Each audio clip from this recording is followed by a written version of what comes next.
Johnson will hold crunch talks, they're called, with the Irish Prime Minister, Leo Varadkar, today in a last-ditch attempt to avoid a no-deal Brexit. The pair will meet in a secret location in the northwest of England to try and agree on a deal ahead of next week's EU summit.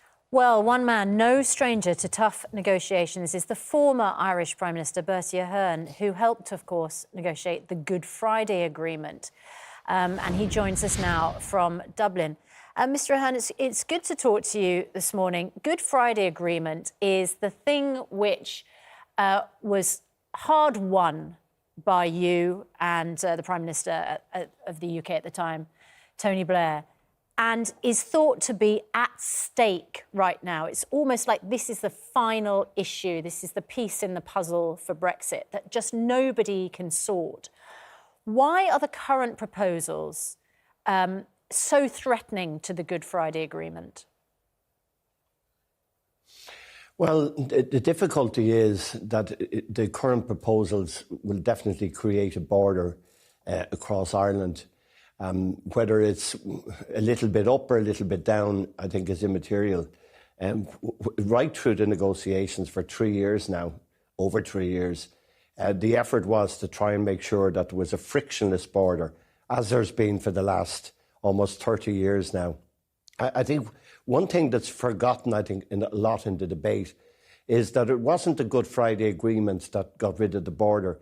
It was on the 1st of January 1993, when the European Union's new regulations came in that removed all customs, all checks, all barriers on the border. And that allowed us 5 years later to be able to agree the Good Friday Agreement. And of course, that border would have to be erected in some form because Northern Ireland would be part of a different customs union to the Republic of Ireland, which would remain in the EU. So that would effectively be the UK's border with the European Union. But what is... I mean, the government says, well, checks would just simply be done elsewhere. There is already a border when it comes to VAT and money between those two parts of the island. What are you concerned about? There have been suggestions that, you know, smuggling, even violence could return if that border is put into place in some way. Are you concerned about that?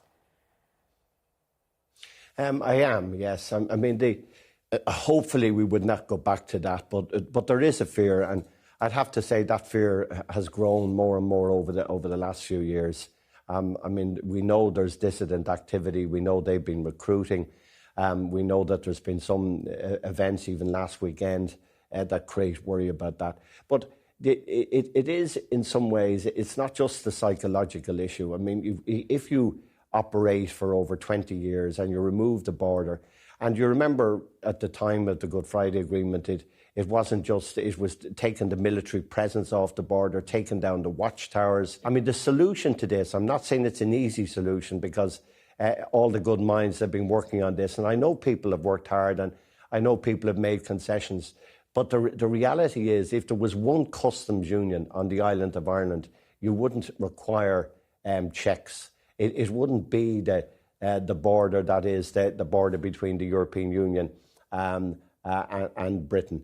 And you know that is to find a solution to that problem.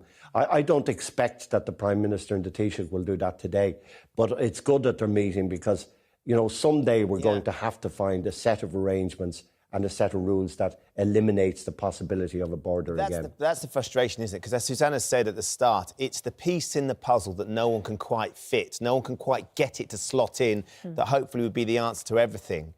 If you were there meeting the Prime Minister and you were still the Taoiseach yourself, what would be your approach to this? And how, I mean, you went through some very heavy negotiations to get that Good Friday Agreement signed all those years ago. How do we pick our way through this puzzle just to complete it? Because whatever happens, people are going to be upset either side of the border in Ireland and over here on the mainland as well. Yeah, you know, I think the first thing I'd say, like, we have no desire in the Republic of Ireland to be losing friends with our colleagues in the United Kingdom. We have extraordinarily good relationships now. I remember when I addressed both houses back over 10 years ago, the whole issue was to transform the relationships between the UK and Ireland. And I don't think, I would hate to think that all of this creates tensions and difficulties. That's not what we want to do. It's too late, isn't it? We have to find isn't a it, Mr. solution. Ahern? It's too late. Those tensions and difficulties have already been created. Yeah, they are, and I don't think Brexit is all about one thing. I mean, the reality is that everything was fine. We passionately wished that the United Kingdom didn't vote to leave. The people of Northern Ireland, as you've said earlier in your programme, voted to remain by a fairly strong majority. So, I mean, we have to try and find a solution. And a solution will be found. It's not going to be found today. It may not be found for several months. Mr. Ahern, but I think there's...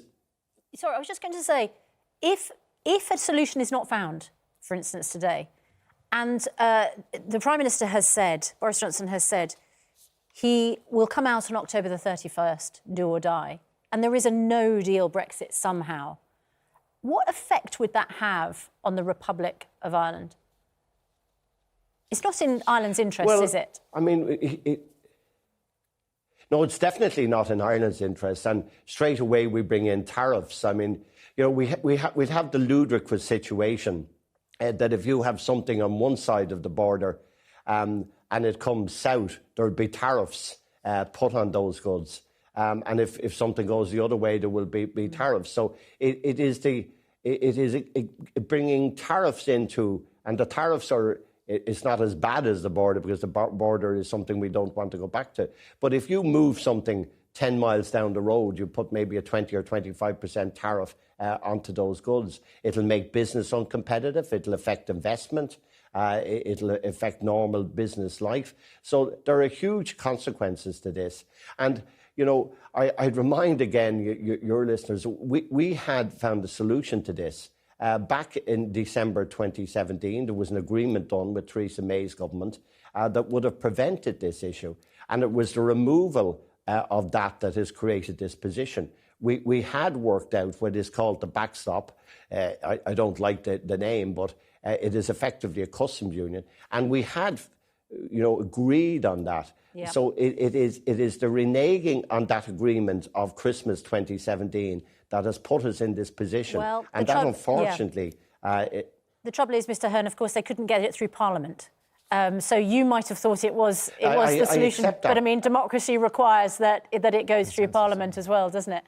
Anyway, Mr. Ahern, former Taoiseach... It does. Yeah, no, go ahead. No, I was going to say you wouldn't get the reinstatement of a border in the island of Ireland through the European Parliament or the Irish Parliament. So, all of these things have to be taken into account. Absolutely. Mr. Ahern, thank you very much indeed.